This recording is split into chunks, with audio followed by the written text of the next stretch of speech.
Good day, YouTubers. Uncle Dave from DC's Adventures. Coming to you with a video called Unethical Survival Hunting, and this video will probably lead to a little controversy. It's not really a hunting method that's legal in any way, and I don't suggest doing this unless it's a super survival situation. But before we get started, I guess I'll have to find a tool for this project. That should do good. This survival item that I'm going to talk about here is something that everybody carries in every survival kit. I carry it every day, all day, in my EDC, and I also carry them in my wallet. They're a very important survival tool, and it's pretty obvious what they're used for.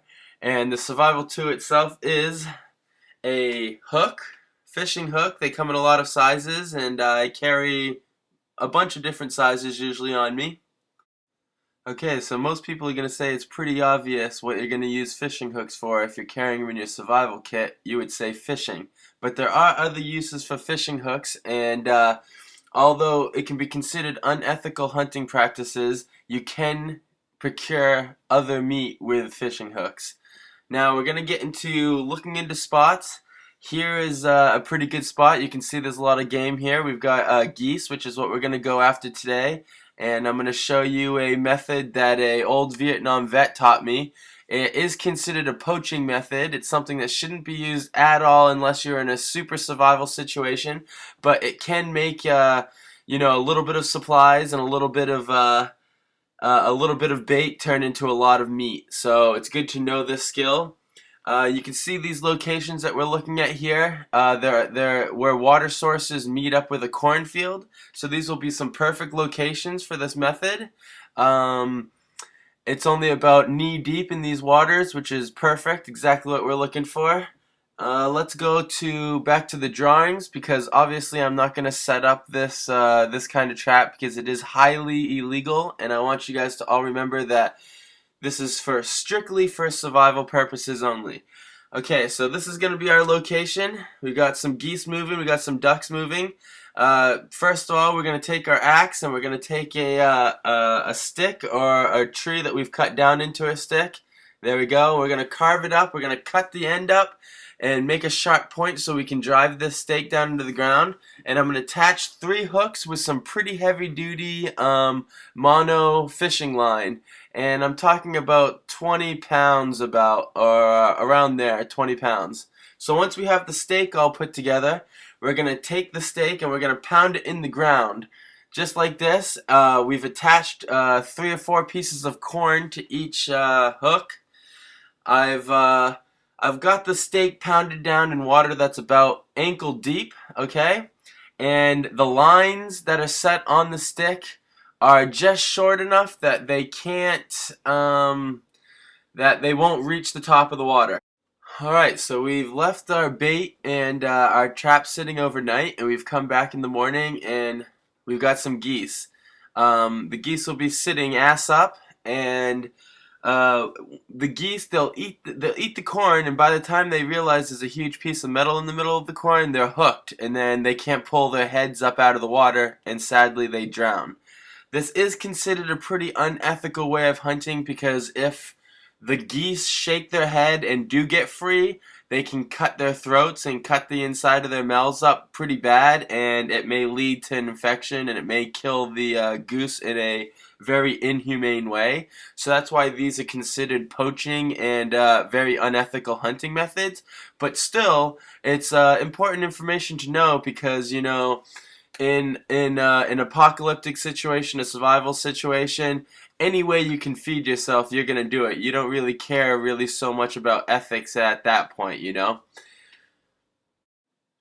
I do know this method works for a fact. I know it works really good. I've seen videos from the 90s of my buddies, and they put 4 or 5 stakes in a shallow water area next to some growing corn, with some corn on the hooks, and about 4 hooks on each stake, and they come back the next day and there's 24 geese. There's a geese on every single hook they put out, and it does work good. One reason why it works so good is once you get one goose, the other goose just see his ass sticking out of the water, and it attracts more geese, and then that attracts more geese, and then the geese just hang out because they think that those geese are fine. They don't realize that they've drowned. Uh, like I said, this is a pretty unethical way of hunting.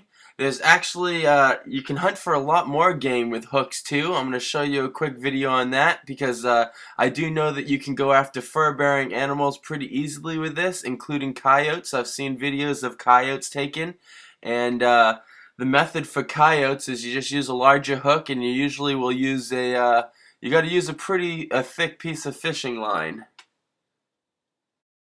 So here we are, we're getting set up for coyotes here. As you can see, I drove a very heavy stake into the ground, and we put a little red meat, bloody meat bait on the hook.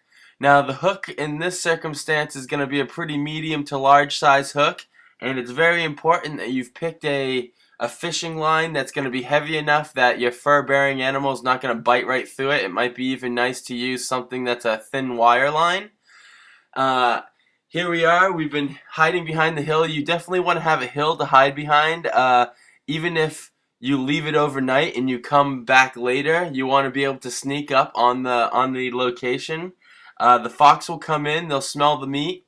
They'll start putting the meat down, scarfing it down, and when it gets into their gut and they go to leave the area, well, that's when they're going to realize that the hook is in their intestines. It's either going to be in their throat or in their intestines. And a coyote and a fox and most other fur-bearing animals are going to panic, and instead of ripping their insides out, they're going to lay down. They'll lay right down on the ground, and you can come up. You'll sneak up behind them on the hill so they're not seeing you coming, because you don't want them to get so frantic that they rip the hook out. And then you're going to poke your head up over the hill, and you can either dispatch the fox, the badger, the coyote, the wolf with a firearm. I mean, if you don't have a firearm and you're going to have to hit it with a stick or something, you're going to have to get a lot closer. And, the coyote might pull the line out of his gut. Once you got the animal, if you can sneak up on them without startling them and just shoot them, they'll lay down. They'll be laying down the entire time. This is how I've seen it done. And you poke your head up, shoot the animal, and there you go. You got your fur, you got a little bit of meat to eat, and you've turned maybe just the squirrel guts that was left over from a survival kill that you did earlier into an entire dog.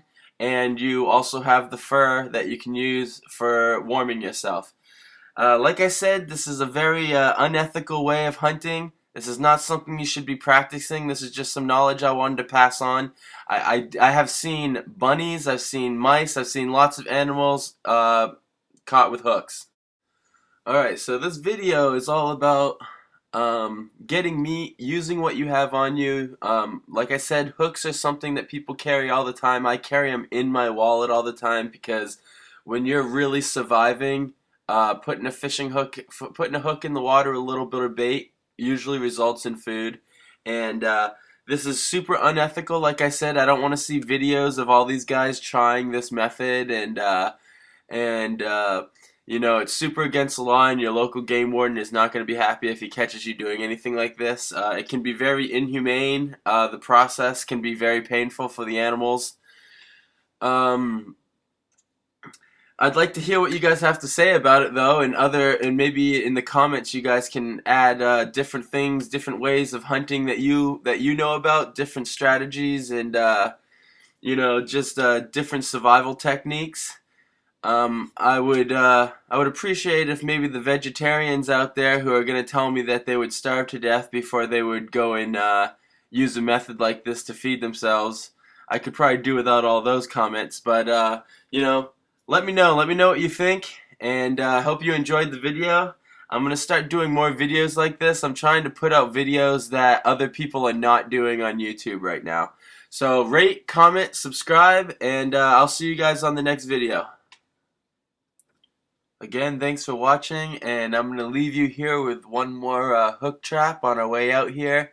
This is one that you would use for maybe rabbits and mice. Works really good for mice and small animals like that when a snare might not be so helpful. Even with rabbits, this can work just as good as a snare setup, but of course if you have a snare set up, you can set it up with the same materials as you use here, and it's probably more humane in a a better route to go. Hope you enjoyed this video.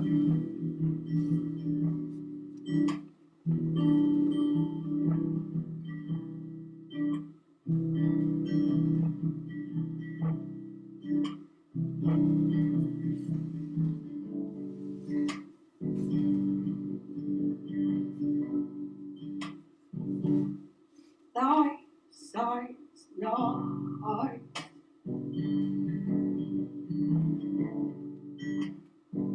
in the summertime,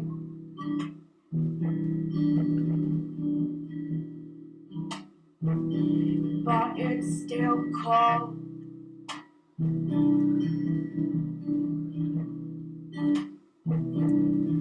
What am I holding on to anymore? Yeah, I sing for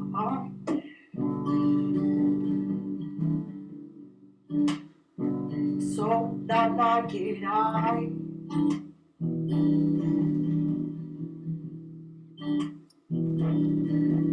I'm drunk, I'm stoned, and I'm bitter, 'cause I hold myself at night.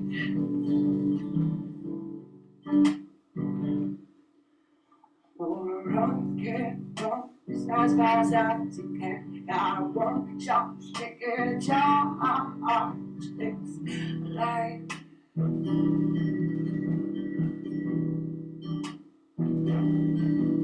you got a billion different people wanting to know the name down every go and 1,000 songs to sing.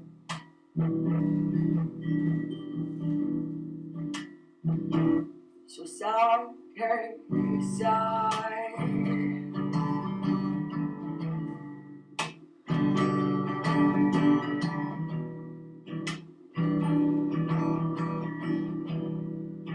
And they said I'm not right,